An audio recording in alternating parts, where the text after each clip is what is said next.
November हा संपूर्ण महिना सिंह राशीच्या जातकांना कसा राहणार आहे?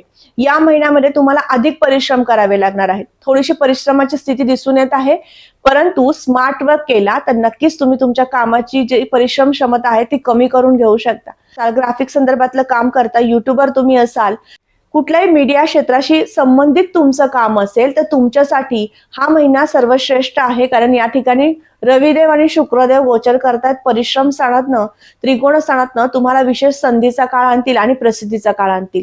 याचबरोबर मातृसौख्याच्या दृष्टीने हा महिना उत्तम आहे. चतुर्थातनं मंगळदेव त्यांचं गोचर आहे, त्यामुळे मंगळदेव तुम्हाला विशेष चांगली फळं देतील. स्थानाचे अधिपती या महिन्यामध्ये 12व्या घरातनं स्वतःच्या उच्च राशीतनं गोचर करत आहेत गुरुदेव. नक्कीच तुम्हाला ज्ञान प्राप्त करून देतील.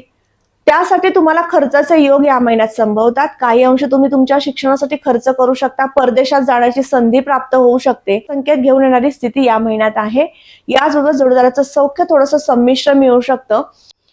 पंचम स्थानाचे अधिपती 12व्या घरात गोचर करतायत आणि त्याचबरोबर सप्तम स्थानाचे अधिपती अष्टमातनं गोचर करतायत. त्यामुळे या महिन्यात तुमच्या जोडीदारासोबत, प्रियकर किंवा प्रेयसी यांच्यासोबत थोडंसं जुळवून घेताना नात्यामध्ये काही अंशी थोडासा ताण जाणवतो, अशी स्थिती आहे. त्यामुळे विशेष काळजी तुम्ही घ्यायची आहे.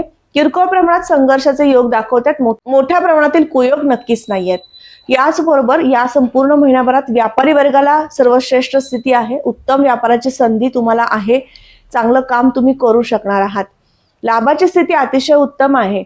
सगळ्यात महत्वाचं म्हणजे ज्यांना विवाह करायचा आहे अशा विवाह इच्छुक वधूवरांसाठी थोडीशी प्रयत्नांची जोड वाढवायची आहे. 12व्या स्थानातनं कर्क राशीतनं गुरुदेवांचं गोचर आहे. तुमच्या जन्मलग्न कुंडलीमध्ये जर विवाह योग सुरू असेल तर या गुरुदेवतेची जर उपासना केली तर विवाहाचं कार्य सुद्धा सिद्धीला जाऊ शकतं.